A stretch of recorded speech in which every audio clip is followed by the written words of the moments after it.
सदा नाम घोष करो हरि कथा तेने सदा चित्ता समाधान सर्व सुख ल्यालो सर्वालंकार आनंदे निर्भर डुल्लत सो असो ऐसा कोठे आठवची नाही देहे जविदेहे भोगुदशा सर्व सुख ल्यालो सर्वालंकार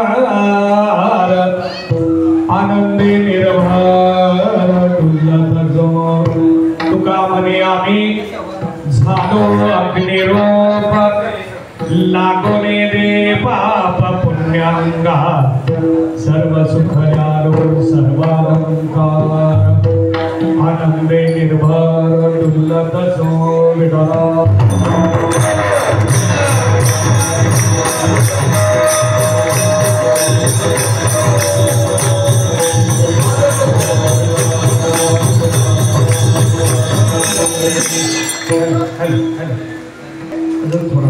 गंगा करो प्रथमना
सद्गुरु दास तुका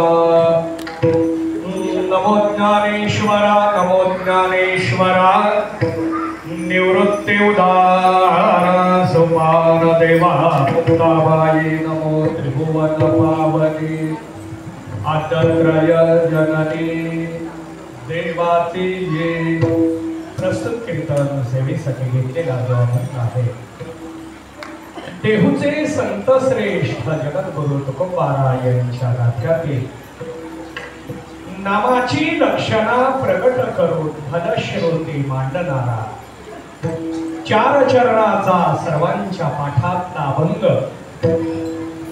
श्री प्रसन्नेश्वर दत्त मंदिर यांच्या 29व्या वर्धापन दिनाच्या निमित्ताने श्री ग्रंथराज ज्ञानेश्वरी पारायण सोहळा व अखंड हरिनाम सप्ताहाचं आयोजन या ठिकाणी करण्यात आलेलं आहे आणि अशा या सप्ताहातील आजची दुसऱ्या दिवसाची कीर्तन रूपी सेवा माझ्याकडे सोपवण्यात आली आणि अशा या सेवेमध्ये नाममहती मांडणारा अभंग निवडलेला नियोजित वेळेमध्ये जो विचार पाहता येईल पाहण्याचा प्रयत्न आपल्याला करायचा आहे। प्रतिवर्षाप्रमाणे यंदाही या ठिकाणी श्री प्रसन्नेश्वर दत्त मंदिर वर्धापन दिनाचा सोहळा कार्यक्रम या परिसरातील सर्व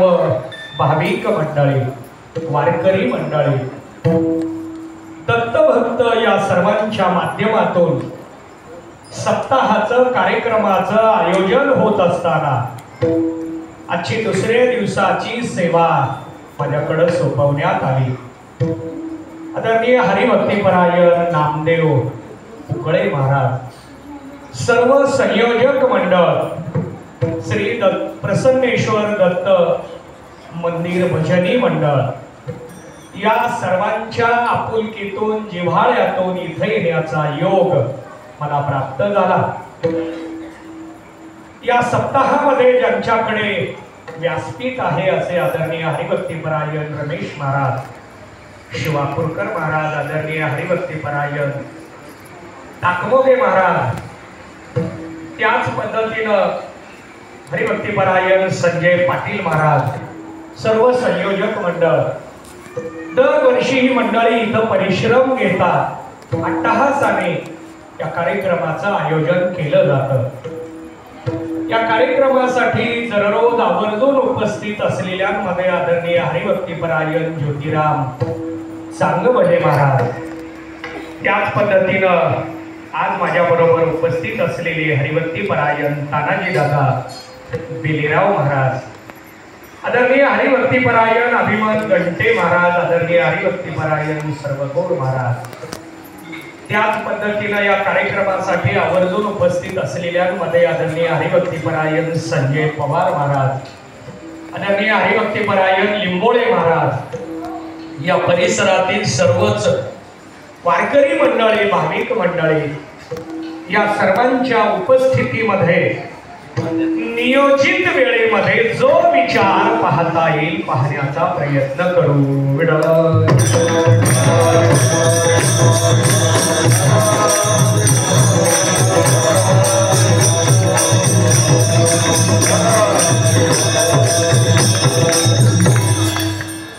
प्रतिवर्षाप्रमाणे यंदाही सप्ताहाचं आयोजन करण्यात आलं. 29 वर्ष झाली या मंदिराच्या माध्यमातून संयोजकाच्या परिश्रमाने या प्रांगणामध्ये सप्ताहाचं आयोजन करण्यात येत आहे. भगवान दत्तात्रेयांवर या भागातील सर्वांची श्रद्धा मोठी आहे आणि म्हणून इथल्या सप्ताहामध्ये या नगरातील सर्वच मंडळी तनाने, मनाने, धनाने सेवेसाठी उपस्थित असतात आणि म्हणून खूप मोठे धाडस या सर्वांनी मिळवून केलं. त्याबद्दल मी सुरुवातीला आदरणीय हरिभक्तीपरायण नामदेव उकळे महाराज यांचं अभिनंदन करेन. कारण आपण ज्या जागेमध्ये उभा राहून कार्यक्रम करतोय हे या भागातील 4 प्लॉट आहेत आणि ते या वेळेला या मंदिरानं एक संस्था रजिस्टर करून त्या संस्थेच्या अंतर्गत हे 4 प्लॉट मंदिरासाठी, सप्ताहासाठी, कार्यक्रमासाठी खरेदी केले. कारण इथं दुसऱ्याचे प्लॉट आले असते, दुसऱ्याला ही जागा विकली असती तर सप्ताह करायला आपल्याला अडचण येत होती. म्हणून अनेक दिवसापासून आमच्या नामदेव महाराजांचा अट्टहास होता. या भागातील अनेकांनी त्यांना सहकार्य केलं. मगाशी माझी त्यांनी ओळख करून दिली 1-2-3 भाविकांची आणि त्यांनी खूप चांगली या ठिकाणी एक योजना राबवलेली आहे आणि त्यामध्ये 40 लाखाला हे 4 प्लॉट त्यांनी उपलब्ध करून घेतले. आताच्या काळामध्ये हे खूप अवघड आहे. आता सप्ताह करणंच मुळात अवघड आहे, कठीण आहे. कारण 7 दिवसाच्या सप्ताहाचं नियोजन करायचं म्हटलं की आपल्या समोर टाळकरी आले, हरिपाठाचं, पारायणाचं, कीर्तनाचं, जागराचं नियोजन आलं आणि अशा या सर्वांमध्ये सर्वांना एकत्रित करून 7 दिवस परिश्रम घेणं, आपल्या स्वतःचा प्रपंच पहा, आपल्या प्रपंचासाठी कामधंदा करत या गोष्टी करणं खूप कठीण असतं. परंतु नामदेव महाराजांनी जर एकदा ध्येय घेतलं की दुसरं त्यांना काही दिसतच नाही. एका ध्येयाला ते प्रेरित असतात.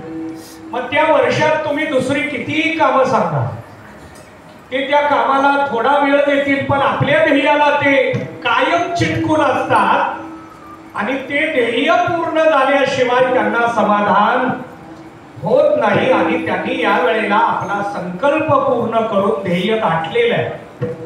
त्यांना या ध्येयामध्ये ज्यांनी सहकार्य केलं या सर्वांचंच आपण सर्व वारकऱ्यांच्या माध्यमातून अभिनंदन करूया.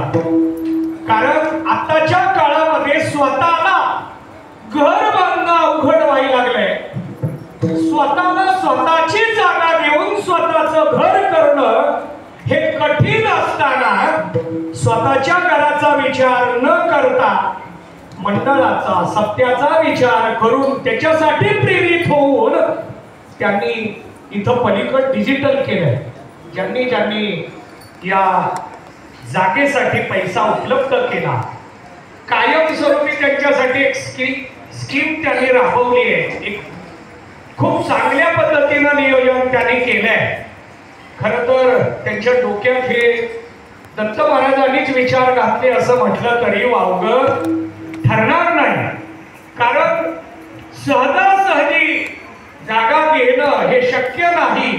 आणि म्हणून एक स्कीम समोर मांडून त्यांनी अतिशय सुंदर अशी योजना निर्माण केली आणि कायमस्वरूपी सप्ताहाची जागा ही उपलब्ध करून घेतली.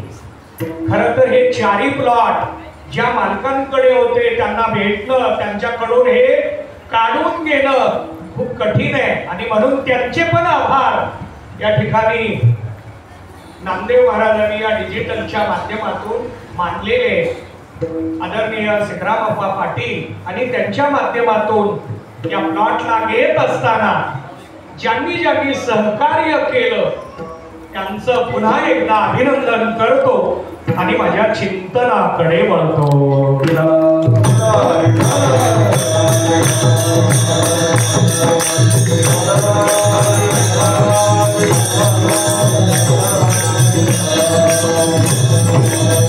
प्रस्तुत अभंगामध्ये नाममहती मांडलेली आहे. संतांनी प्रत्येक साधनेचं श्रेष्ठत्व, प्रत्येक साधनेची महती आपल्या समोर मांडण्याचा प्रयत्न केलेला. कर्म महती काय, उपासना महती काय, ज्ञान महती काय, तसं नाम महती काय आहे. नामाची महती का सांगितली, नामाची महती का सांगावी, नामाची महती कोणी सांगावी आणि नामाची महती कशी सांगावी.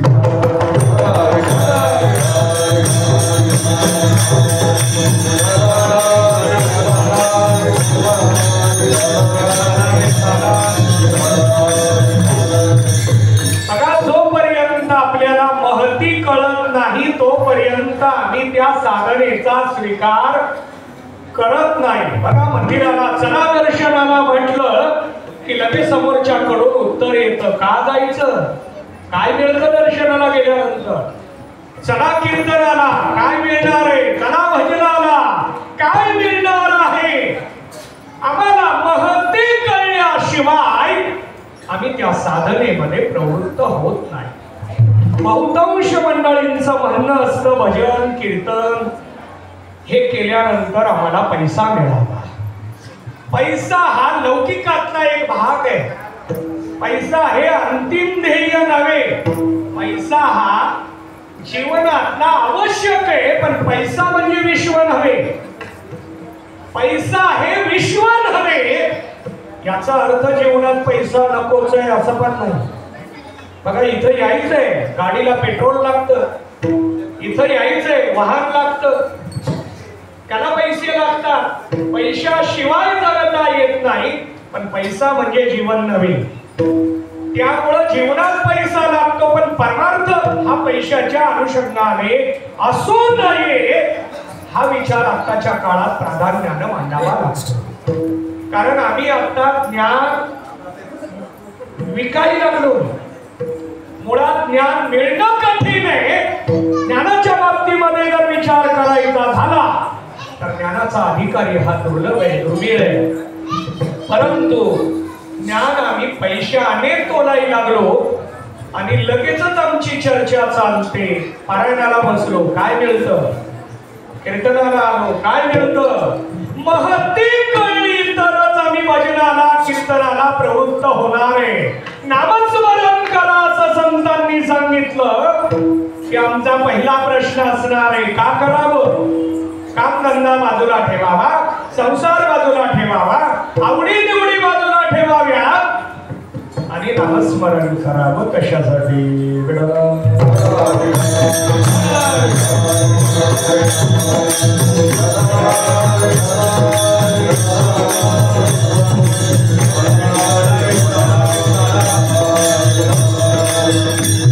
नाम महती संतांनी मांडलेली आहे.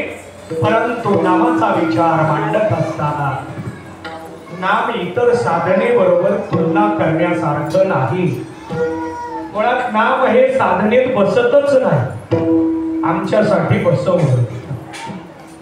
नाम आता साधन म्हणून प्रमाण मांडता येतील. नाम संकीर्तन साधन पैसोपे सांगतात नाम साधन आहे. आता माझा प्रश्न आहे, नाम सोपं आहे का सोपं केलं? नाम हे सोपं आहे का सोपं केलं? कीर्तन सोपं असावं का सोपं करावं? बघा, स्वयंपाक साधा असावा का? तुम्ही म्हणाल साधा आणि पटवून देतो. सणाला जो स्वयंपाक असतो तो साधा असतो का नेहमीपेक्षा वेगळा असतो? इकडे सणाला स्वयंपाक आहे का? करतात का? चांगली गोष्ट आहे. सणाच्या दिवशी 2 वेळा स्वयंपाक करतात का एकदाच?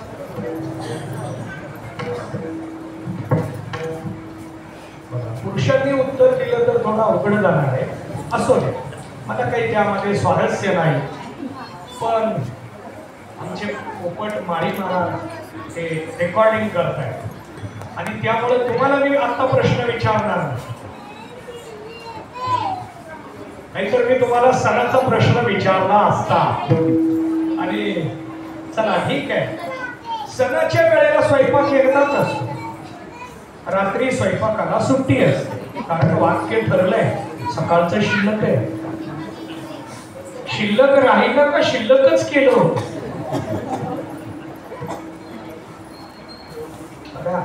सकाळी स्वयंपाक करण्यामध्ये त्रास जास्त असल्यामुळे रात्रीचं कष्ट बाजूला करावं म्हणून सकाळी कौशल्याने वाढवून केला होता.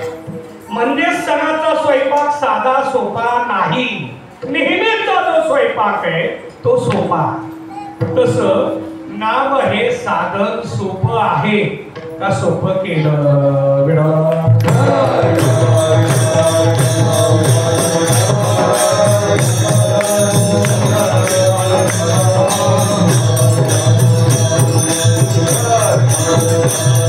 नाम सोपं नाही, सोपं केलं.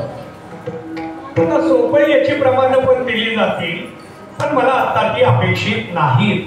बघा, त्याचा विचार मांडत असताना मुळात नाम हे साधनेच्या साध्याच्या कक्षामध्येच बसत नाही. पण संतांनी तुम्हा नामावर कृपा केली आणि नामाला आमच्यापर्यंत आणून ठेवलं. निर्गुण असलेला परमात्मा सगुण केला, सगुण असलेला परमात्मा साकार केला, साकार असलेला परमात्मा तुमच्या आमच्या माग पुढं उभा केला. हे सगळ्या भक्तांच्या प्रेमाचं लक्षण आपल्याला पाहायला मिळतं. वास्तविक पाहता निर्गुण परमात्मा कळणं कठीण आहे, प्राप्त होणं त्याच्यापेक्षा कठीण आहे. तसं नाम खूप कठीण आहे, संतांनी त्याला सोपं केलेलं आहे. मग या नामाचा विचार मांडत असताना संत महात्मे सांगतात की आम्ही नाम का घ्यायचंय? तरले तरते हा भरवसा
आम्ही नामाने तरणार आहोत म्हणून नाम घ्यायचंय का संतांनी सांगितलं म्हणून घ्यायचं?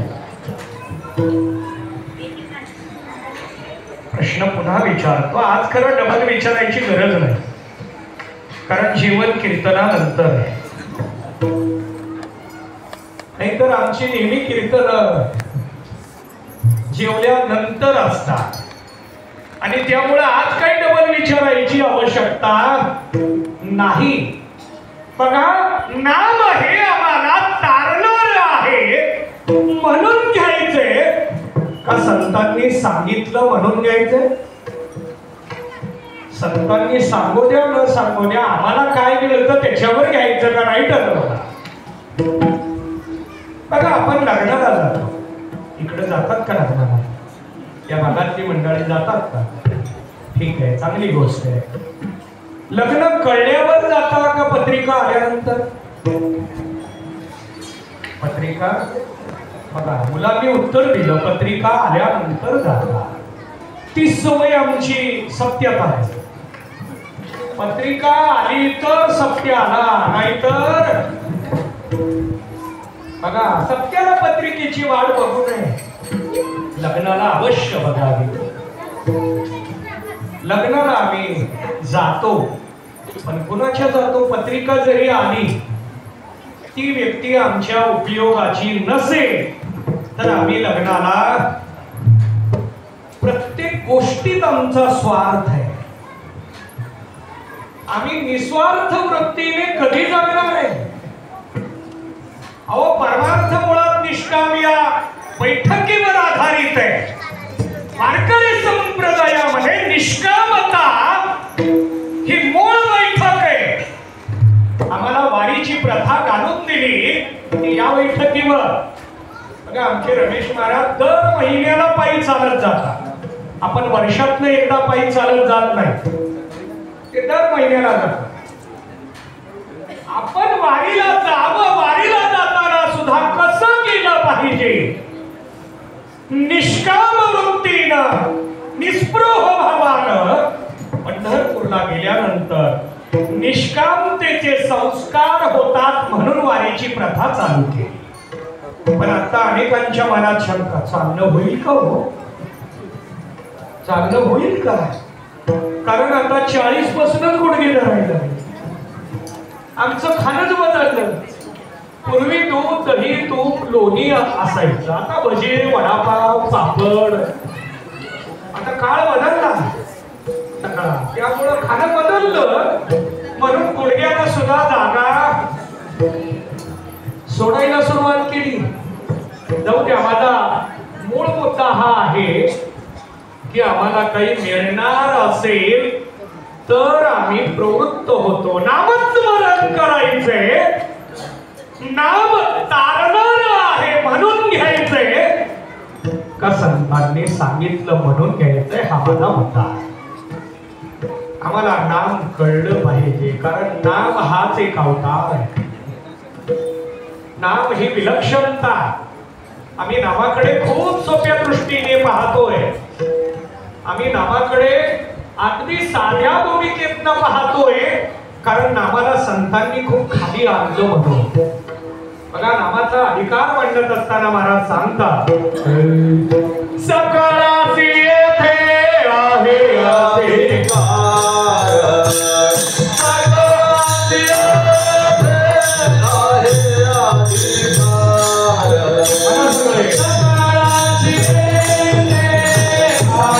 अधिकार, सकळासी येथे आहे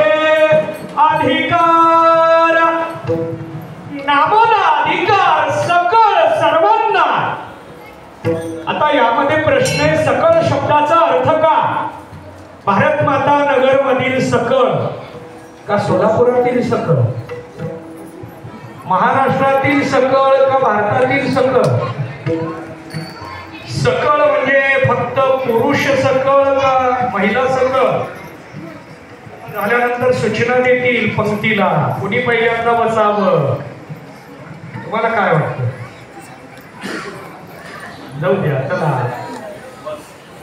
थोडं रेकॉर्डिंग असल्यावर मी काही गोष्टीची पथ्य पाळतो आणि चला ठीक आहे.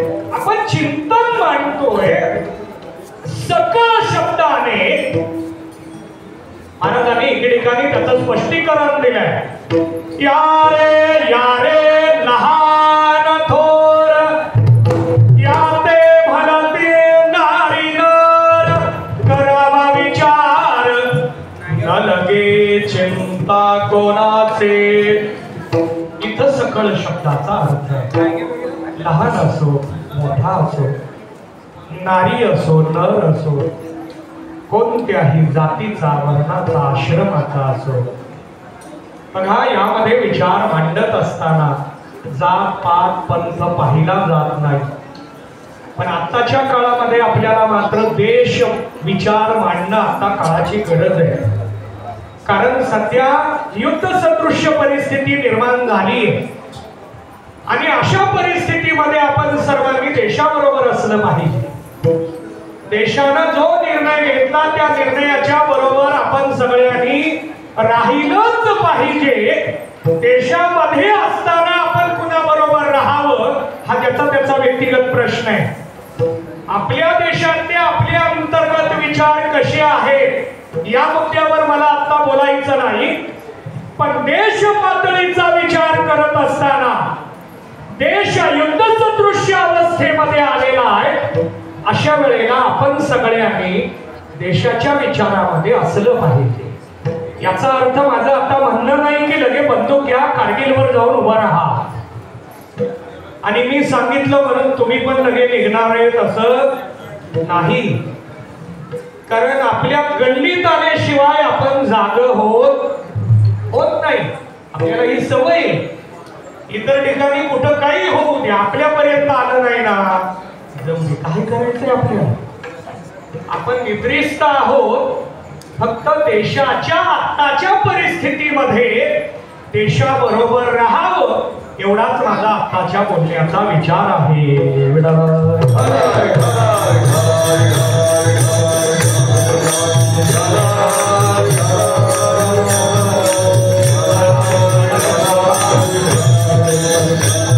माझं चिंतन चालू होतं नाम. बघा, नामाचा विचार मांडत असताना नामस्मरण आम्हाला करायचंय, परंतु सकळ शब्दाने महाराजांनी सर्वांना नामाचा अधिकार दिला. मी नेहमी याच्यावर प्रश्न विचारत असतो, जेवणाचा अधिकार कुणाला? आता इथं झाल्यानंतर पंक्तीला कुणाला बसायला सांगतात? का पास दिले जातात? पास ज्यांनी कीर्तन ऐकलं त्यांनीच जेवणाला बसावं. ज्यांनी टाळ घेतले, उभा राहिले, त्यांनी जेवणाला बसावं. कीर्तन चालू असताना मध्ये मध्ये जे बोलत होते त्यांनी जेवायला बसायचं.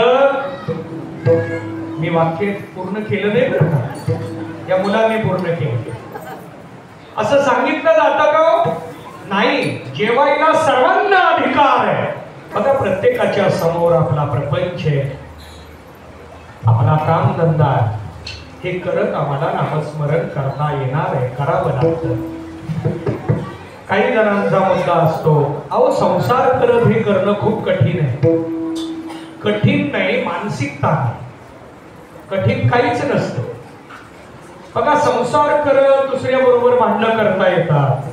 तुमच्या इकडं भांडण आहे का नाही? वर्ष वर्ष भांडण चालतं. काही जण, काही जणांचं भांडण वर्ष चालतं, 2-2 वर्ष चालतं. मग संसार करत, कामधंदा करत भांडण करता येतं, तर नामस्मरण करायला वेळ आहे का नाही? बघा, संसार करत लग्नाला, वाढदिवसाला जाता येतं, तर नामस्मरणाला वेळ आहे का नाही? वेळ आहे, काढावा लागतो. पण आम्ही का काढत नाही? त्याची महती कळली नाही. नामाची महती जर कळली तर आम्ही नामाकडे प्रवृत्त होणार आहे. बघा, आम्हाला प्रपंचात काहीतरी मिळणार असेल तर आम्ही लगेच प्रवृत्त होतो. 3 तास काय, आम्ही 5 तास बसायला तयार आहे सत्संगाला. पण मुलगा 10वीला 90% पुढं पास झाला पाहिजे तर आम्ही सत्संगाला बसू. अभ्यास करायला लावा, चिकाटीने अभ्यास करायला लावा आणि मग आशीर्वाद घ्या. आम्हाला वाटतं की 3 तास सत्संगाला बसलो की मुलगा पास झाला पाहिजे, घरातली भांडणं मिटली पाहिजे. लौकिकात देवाला काही मागू नये.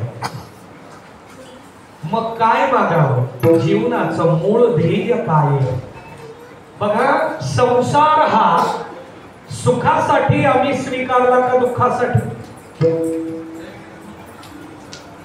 चला, इकडं सुख माहितीये का असं विचारतो. सगळे गप्प आहे. सुख माहितीये का?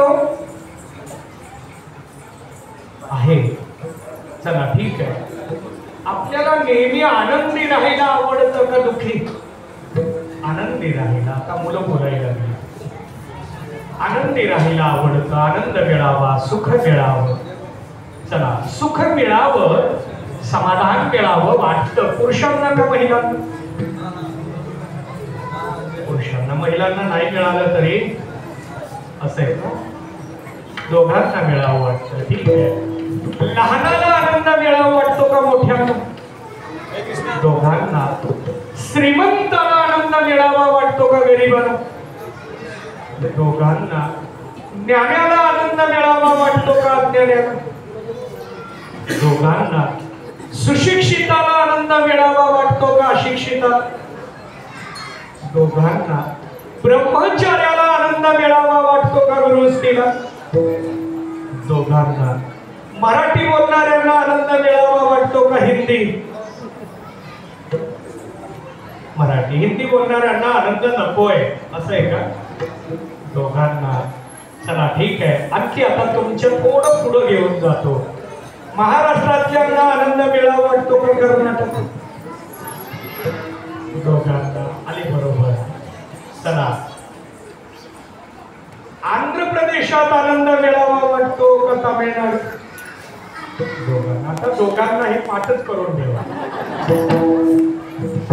झालं का? आणखी गोष्ट हुशार आहे. चला ठीक आहे, भारतातल्यांना आनंद मेळावा वाटतो का भारताबाहेर? दोघांना आनंद मेळावा वाटतो. चला ठीक आहे, त्या दोघांना आनंद मेळावा वाटतो. याच्या पुढं यामध्ये मानवाला आनंद मेळावा वाटतो का पशूंना? दोघांना. पक्ष्यांना आनंद मेळावा वाटतो का कीटकांना? दोघांना मेळावा वाटतो. पण यात आनंद जरी पक्ष्यांना पशुला मेळावा वाटत असला तरी प्राप्त करण्याचा अधिकार. मनुष्य देहाचे विज्ञाने सचिदानंद पदवी घेणे एवढा अधिकार नारायणे कृपावलोकने दिदलासे. नरदेहामध्ये मानव देहामध्ये फक्त आनंद प्राप्तीचा अधिकार आहे. मेळावा वाटतो सर्वांना. चला, माझा आणखी तुम्हा सर्वांना प्रश्न असणार आहे, उत्तर तुम्हाला द्यायची आहे. आनंद मेळावा वाटतो सकाळी का दुपारी? दुपारी नाही मिळाला तरी चला ठीक आहे. दुपारी आनंद मेळावा का संध्याकाळी? चला ठीक आहे. जागृतीत आनंद मेळावा वाटतो का स्वप्नात? जागृतीत. स्वप्न पडतं का तुम्हाला? स्वप्नात आपल्या वाघ पाठीमागे लागावा का लॉटरी लागावी वाटत?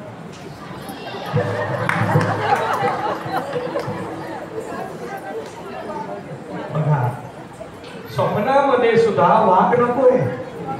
स्वप्नातला वाघ खरा आहे का खोटा? खोटा वाघ पाठीमागे लागला तर काही अडचण आहे का? मग स्वप्नात वाघ मागे लागला काय करू? नाही वाटत.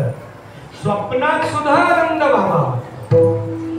चला, थोडं पुढे घेऊन जातो. मुलांना ते उत्तर शक्य होईल न होईल. जागृतीत आनंद मिळावा, स्वप्नात आनंद मिळावा, सुषुप्तीमध्ये आनंद मिळावा. ठीक आहे, आनंद मिळावा. पण केव्हा? सोमवारी का मंगळवारी? चला ठीक आहे, दररोज मिळावा. दररोज तिन्ही अवस्थेत मिळावा. डोळ्याला का कानाला? डोळ्याला मिळावा, कानाला नाही मिळाला तरी असं आहे का? हा, कानाला पण आनंद मिळावा, डोळ्याला पण मिळावा. चला ठीक आहे, आपल्याला शास्त्रानं 14 इंद्रिय सांगितले. पंच ज्ञानेंद्रिये, पंचकर्मेंद्रिये, 5 आणि 5 10, अंतःकरण चतुष्टय, 10 14 इंद्रिय आहेत आपल्याला. या 14च्या 14 इंद्रियाला आनंद मिळावा आणि तो नेहमी अखंड म्हणजे सदा मिळावा. पण सदा जर आनंद मिळायचा असेल तर आम्ही नाम केव्हा घ्यावं याचा विचार महाराजांनी मांडला. प्रस्तुत अभंगाचं पहिलं नाम घोष करो हरि का, नाम घोष करो हरि का, नाम घोष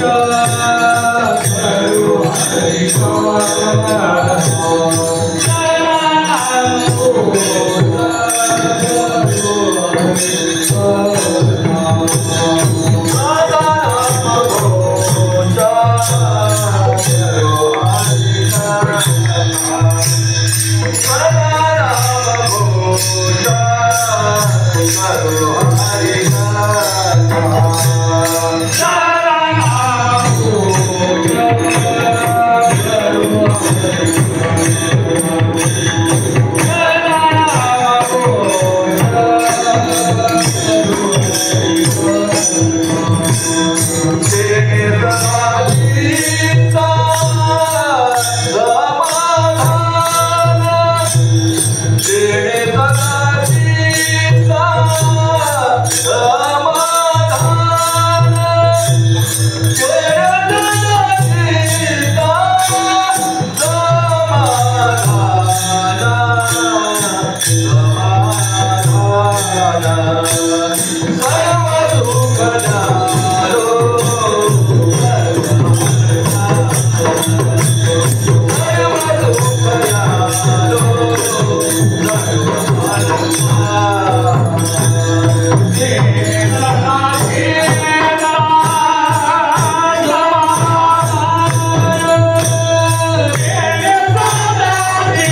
नामस्मरण सुद्धा सदा केलं पाहिजे. जिवंत राहायचं असेल तर श्वास कधी घ्यावा? सोमवारी घेतला की पुन्हा पुढच्या सोमवारीच घ्यावा नाही. श्वास दररोज घ्यावा. कधी? सकाळी. श्वास घ्यावा कधी घ्यावा? सकाळी.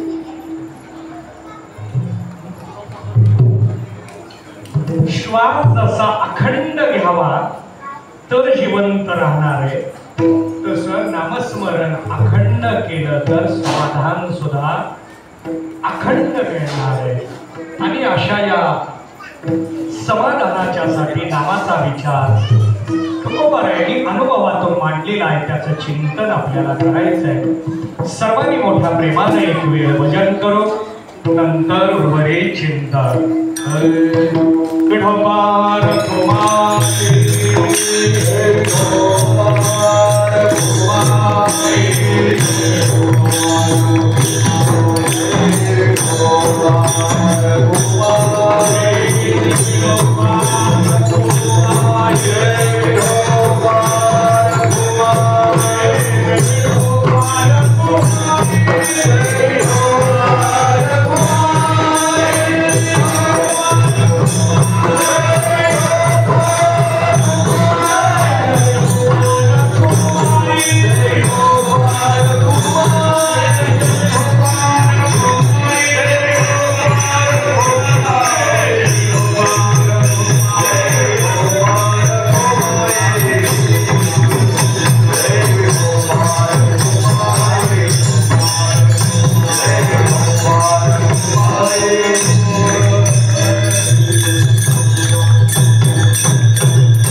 सदा नामघोष करो हरि कथा, तेने सदा चित्ता समाधान. सर्व सुख ल्यालो सर्वालंकार, आनंदे निर्भर डुलत सो. जगद्गुरु तुकोबारायांच्या या अभंगाच्या अनुषंगाने आपण चिंतन करतोय. नामस्मरण अखंड केलं पाहिजे. बघा, नामस्मरण करत संसार करता येतो, नामस्मरण करत कामधंदा करता येतो. कामामध्ये काम काही म्हणा, काम करत असताना नामस्मरण करता येतं. दळिता कांडिता अनेक प्रमाण आपल्याला या ठिकाणी पाहता येतील, पण आपली इच्छा असावी लागते. एवढाच यातला महत्वाचा भाग आहे. बघा, काम करत असताना मोबाईलवर बोलता येतं, काम करत असताना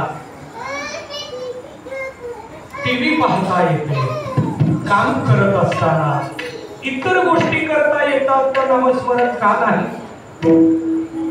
इच्छा नाही म्हणून नामस्मरण नाही, एकच उत्तर आहे. मग काही जण म्हणतील नामस्मरण का करावं? त्यातलं पहिलं उत्तर आहे, संतांनी सांगितलं म्हणून करा. याच्या पुढे दुसरं उत्तर आपल्याला शोधायचंच नाही. ही एक भूमिका. संत सांगतात ते आमच्या भल्यासाठी सांगतात, आणि म्हणून संतांनी सांगितलं आम्ही करायचं. हा एक भाग. दुसरा भाग, अहो आम्ही नामस्मरण करण्याच्या रांगेत आलो, याच्यासारखं दुसरं मोठं भाग्य नाही.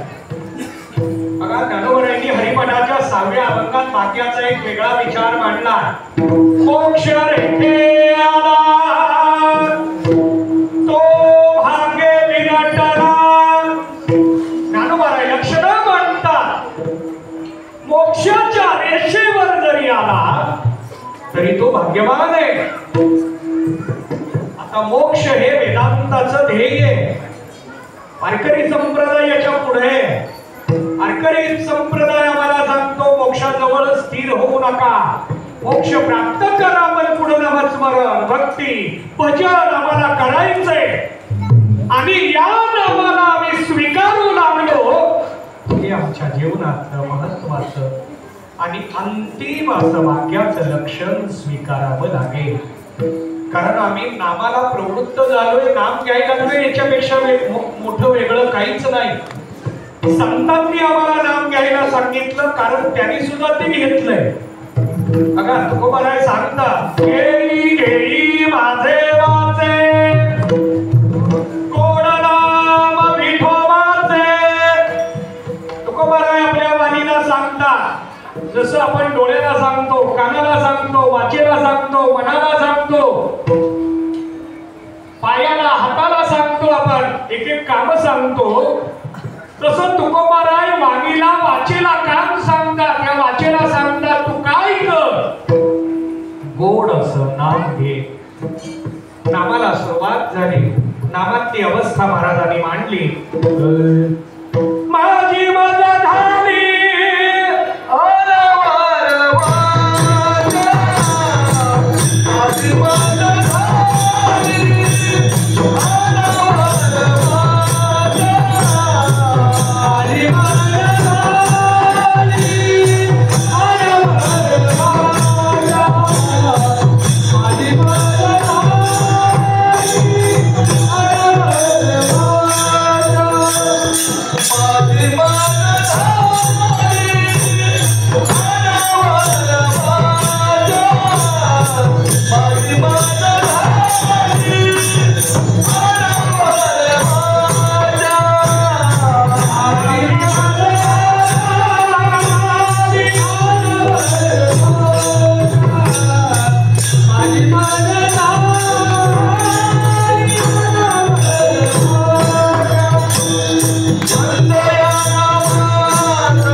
सुरुवातीला नामाला वाचेवर स्थिर राहायला सांगितलं. याचा अर्थ तुकोबारायांचा या अवताराचा नामाचा संबंध आलाय असं नव्हे बरं का. आता तुकोबाराय आपल्याला त्यांनी केलेल्या प्रयत्नाची दिशा सांगतात. परंतु तुकोबारायांच्या जीवनातलं एक चरित्र मांडतो आणि मग नामाच्या विचाराकडे विस्ताराकडे येतो. अभंग खूप सुंदर आहे. एका कीर्तनामध्ये अभंग संपेल असा नाही, इतका चांगला आणि विलक्षण असा अर्थ मांडणारा अभंग आहे. यामध्ये तुकोबाराय दररोज आपला घरचा नित्यनेम पूर्ण झाला की एकांतामध्ये जाऊन चिंतन करायचे. कधी भंडारा डोंगर, कधी गोराडा डोंगर, कधी भामचंद्र डोंगर, जिथं जाईल त्यांची वृत्ती घेऊन जाईल, पाय ज्या दिशेने जातील तिथं जाऊन चिंतन करावं आणि त्या ठिकाणी नामस्मरणामध्ये ते रंगून जायचे. तुकोबाराय नामस्मरण इतकं करायचे दिन रजनी हाची धंदा, गोविंदाचे पवाडे अखंड नामामध्ये असायचे. आणि ते चिंतनाला एकांतामध्ये निघायचे. तुका म्हणे आम्हा एकांताचा वास, या न्यायानं ते एकांतामध्ये जाऊन साधकाला सुद्धा त्यांनी एकांत सांगितला. काळ सारावा चिंतने एकांतवासी गंगा स्नाने देवाच्या पूजने प्रदक्षिणा तुळशीच्या आवडी विठ्ठल गायीचे एकांती. एकांतामध्ये नामस्मरण चिंतन भजन करावं. आणि म्हणून तुकोबाराय एकांतात चिंतन करायला जायचे. ते चिंतनात गेले की इतके रमून जायचे की त्यांना पुन्हा वेळेचं कशाचाच विचार त्यांच्या मनामध्ये येत नसायचा. रमून जायचे. आणि म्हणून इकडं घरी त्यांची पत्नी स्वयंपाक तयार केल्यानंतर जेवणासाठी वाट पाहत बसायची. जेवणाची वेळ झाली की त्या तुकोबाराय केव्हा येतील, आपण मिळून जेवण करू. तुकोबाराय जेवल्याशिवाय तुकोबारायांची पत्नी जेवत नव्हती. आणि म्हणून त्या वाट पाहत बसायच्या. पण तुकोबाराय काही येत नसायची, कारण त्यांची नामातली अवस्थाच विलक्षण होती. बघा, नामातल्या अवस्थेचं वर्णन करत असताना महाराज सांगतात, असो आईचा कोठे आठवची नाही, देहीच विदेही भोगुनशा. आता यामध्ये सगळा वेदांत आहे, खूप मोठं चिंतन आहे. विदेह मुक्ती कशाला म्हणतात, जीवनमुक्ती कशाला म्हणतात. मग जीवनमुक्ती, विदेहमुक्ती ज्ञानाने का नामाने, हा पुन्हा वेगळा विचार मांडावा लागणार आहे. आता इथं आमचे तात्मोगे महाराज आहेत म्हटल्यावर मला ते मांडावं लागणार आहे. कारण ज्ञानाची प्रक्रिया मांडत असताना जीवनमुक्ती अज्ञान निवृत्तीनंतर उर्वरित आयुष्य, उर्वरित कर्म भोगत असतानाचा जो काळ आहे याला वेदांतामध्ये जीवनमुक्ती म्हटलं. आणि अज्ञान निवृत्तीनंतर प्रारब्ध संपलं की देह पडलं की तिथून पुढे ती विदेह मुक्ती. वेदांताने या दोन मुक्तीचा विचार विस्तारानं मांडला. पण वारकरी संप्रदाय या दोन मुक्ती नामाने सांगतात. आता यात शंका आहे, नामाने ही मुक्ती मिळते का? शंका घेण्यापेक्षा मिळालेली याचं लक्षण आहे. तुकोबाराय अनुभव मांडतात. अनुभव मांडत असताना आणखी एके ठिकाणी हा विचार मांडलेला, अंगी ब्रह्मराचा ठसावला, छंद या नामाचा घेतलाचे, विषयी विसर पडिला विशेष, छंद या नामाचा घेतलाचे. मी अभंग चुकणार नाही, अर्थाने म्हटला फक्त.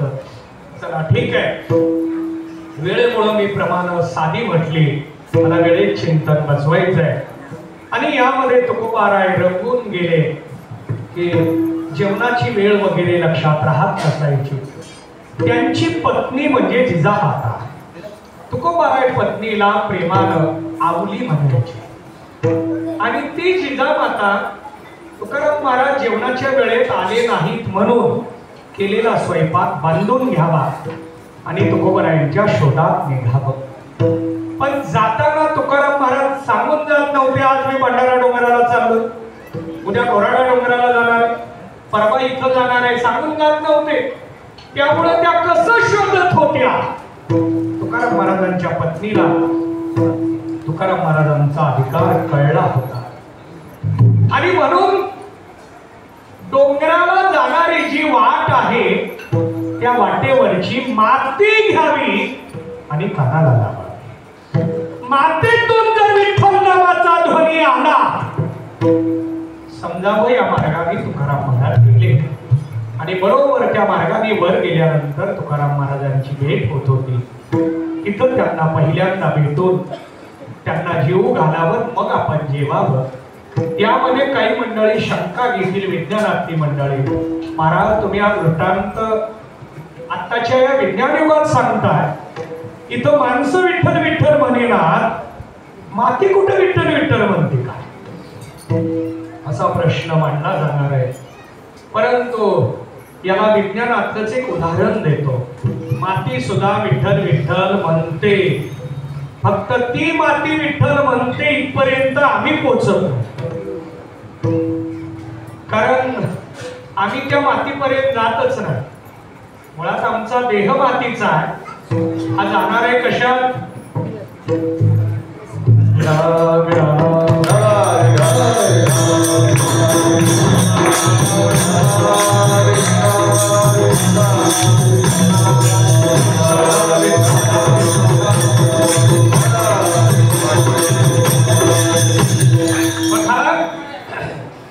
माती विठ्ठल म्हणते याच्यासाठी मी विज्ञानातले एक उदाहरण देतो. एखाद्या ठिकाणी जर भली मोठी चोरी झाली तर आपण पोलिसांना कळवतो. ते पोलीस येतात, तपासणी करतात. जिथं चोरी झाली तिथं श्वान पथक घेऊन येतात, म्हणजे कुत्र्यांना घेऊन येतात. जिथं चोरी झाली तिथं पहिल्यांदा त्यांना फिरवलं जातं आणि मग ते श्वान पथक ज्या दिशेला जाईल, ते कुत्रे ज्या दिशेला जातील त्या दिशेला चोर गेला असा विचार पोलीस मंडळी करतात आणि तसा शोध सुरू करतात. जर कुत्रे पूर्वेला गेले, चोर पूर्वेला गेले, तर कुत्रे पश्चिमेला नेतात का? चोर जर पूर्वेला गेले तर कुत्रे कुठे घेऊन जातात? पूर्वेला. कशाच्या आधाराने? वासाच्या आधाराने. बरोबर आहे. बघा आता समन्वय साधतो, लक्ष द्या. चोराचा वास कुत्र्याला लक्षात आला आणि त्या वासाचा आधार घेऊन कुत्र्याने चोराची दिशा स्पष्ट केली. चोराच्या वासाच्या आधाराने दिशा स्पष्ट केली. कोणत्या दिशेला गेले? यात माझा प्रश्न आहे. जिथं जिथं चोर आला तिथं त्याचा वास पडला. जिथं चोर आला त्याचा पाय तिथं पडल्यामुळं तिथं वास पडला. तो वास कुत्र्याला लक्षात आला. त्या वासाचा आधार घेऊन त्याने ती दिशा सांगितली. माझा प्रश्न आहे, चोर जिथं आला तिथं त्याचा वास पडला. चोराचा वास पडतो तर संतांचा वास पडतो का नाही? पडतो. अहो चोराचा वास पडतो तर संतांचा का पडत नाही? फरक एवढाच आहे, चोराचा पडलेला वास कुत्र्याला कळतो, पण संतांचा वास विडाला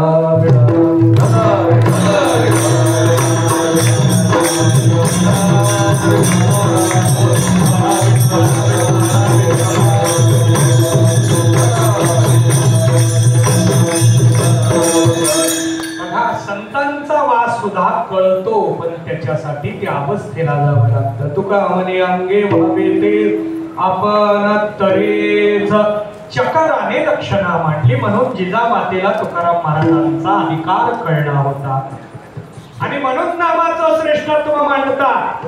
अहो ज्यांच्या पदस्पर्शाने माते जर विठ्ठल विठ्ठल म्हणत असेल तर तुकाराम महाराजांची नामातली अवस्था काय? बघा चोखोबरायांच्या बाबतीत सुद्धा नामाचा विचार मांडला गेलेला. चोखोबरायांनी नामस्मरण किती केलंय? प्रत्यक्षात पांडुरंग परमात्म्याने नामदेवरायांना मंगळवेढ्याला पाठवत असताना पांडुरंग परमात्मा नामदेवरायांना सांगतात की तुम्ही मंगळवेढ्याला जा, माझ्या चोखोबाच्या अस्थी घेऊन या. नामदेवरायांनी विचारलं चोखोबरायांच्या अस्थी कशा ओळखाव्या? पांडुरंग परमात्म्याने सांगावं, ज्या अस्थीतून विठ्ठल नावाचा ध्वनी येईल ती अस्थी माझ्या चोखोबाची. अस्थी विठ्ठल विठ्ठल म्हणत असेल तर त्या भगवत भक्ताची नामात ती अवस्था काय? सदा नाम हीच अवस्था आहे.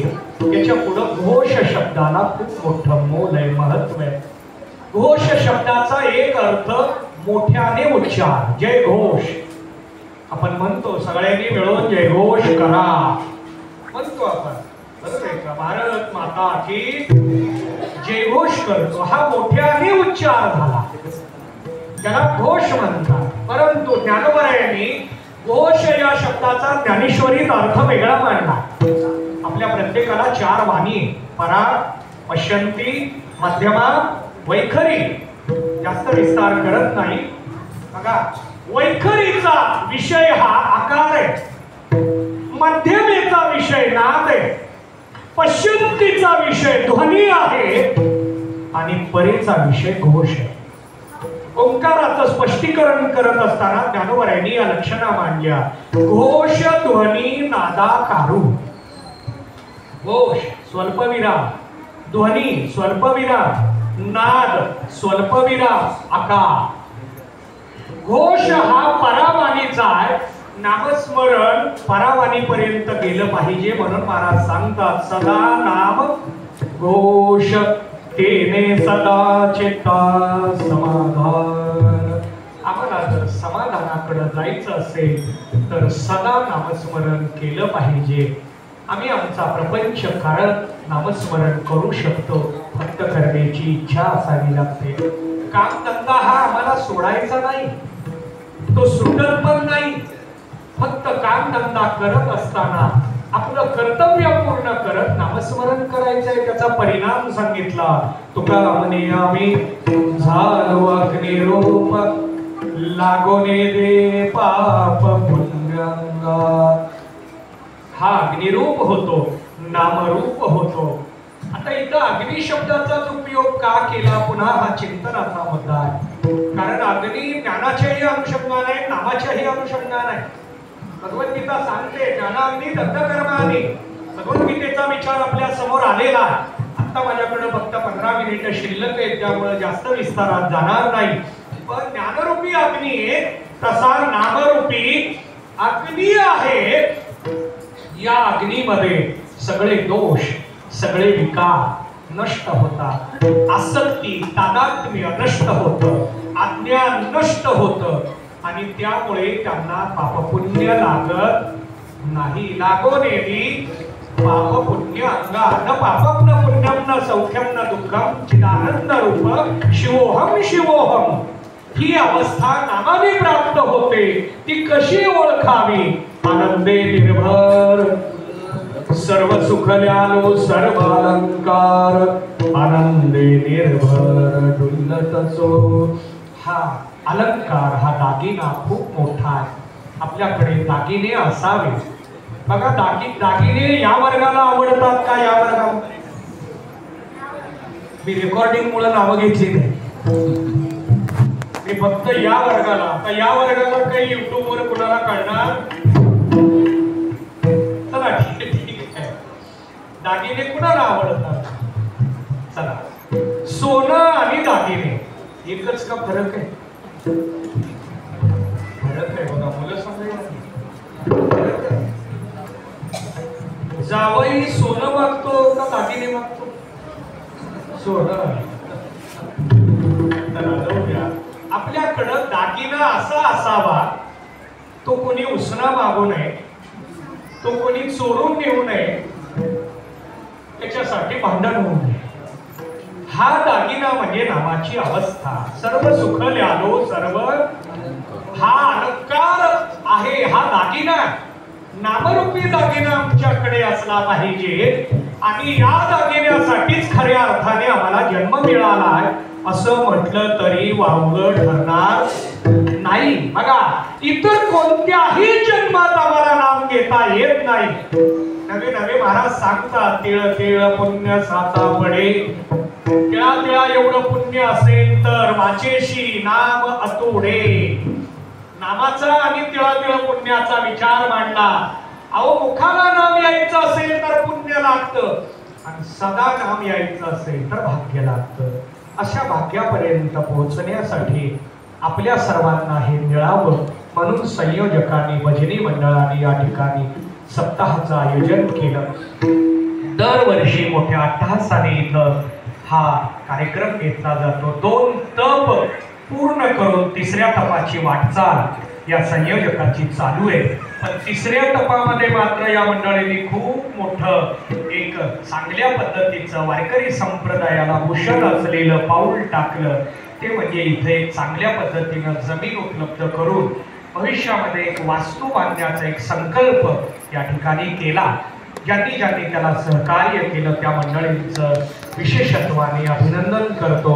इथून पुढे सहकार्य सर्वांचं राहावं अशा पद्धतीची विनंती करतो आणि विचाराला पूर्णविराम देतो. ज्ञानेश्वर माऊली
हरिभक्तीपरायण अजिंक्य मोरे, हरिभक्तीपरायण ताटे महाराज, हरिभक्तीपरायण किरण शेटे महाराज, हरिभक्तीपरायण दीपक खरवाळकर.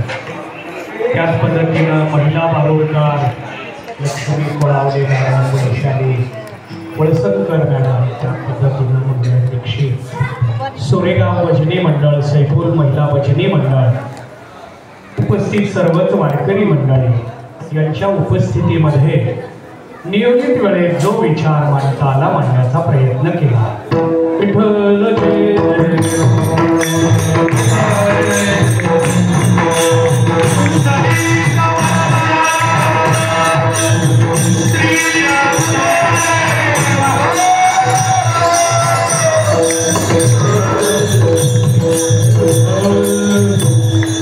बोलिले कोरिवे वावे उन्नरी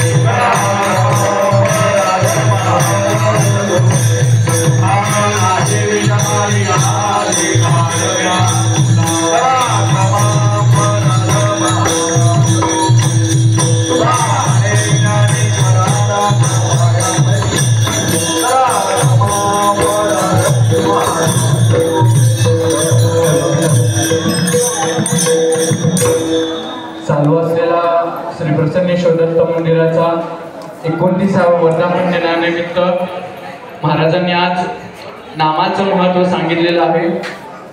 नाम कशा प्रकारे सोपं आहे, नाम कोणाकोणाला कशा कशा प्रकारे समाधान देतं हेही महाराजांनी चांगल्या प्रकारे कीर्तनातून निरूपण केलेलं आहे. महाराज संतांनी नाम घ्यायला तर सगळ्यांना सांगितलेलं आहे, ते अजून सोप्या पद्धतीने तुम्ही सांगितलं, त्यामुळे उपस्थित सर्व भाविक ते रोजच घेतील. तुम्ही म्हटल्याप्रमाणे काम करताना मोबाईल बघता येतं, टीव्ही बघता येतं, तर नाम सुद्धा घेता येतं. तर जमलेले सर्व भाविक काम करताना किंवा दुसरं काही करताना नाम घेतील. एवढं आज महाराजांच्या कीर्तनातून घेऊन गेलं तरी सार्थकी लागेल असं मला वाटतं.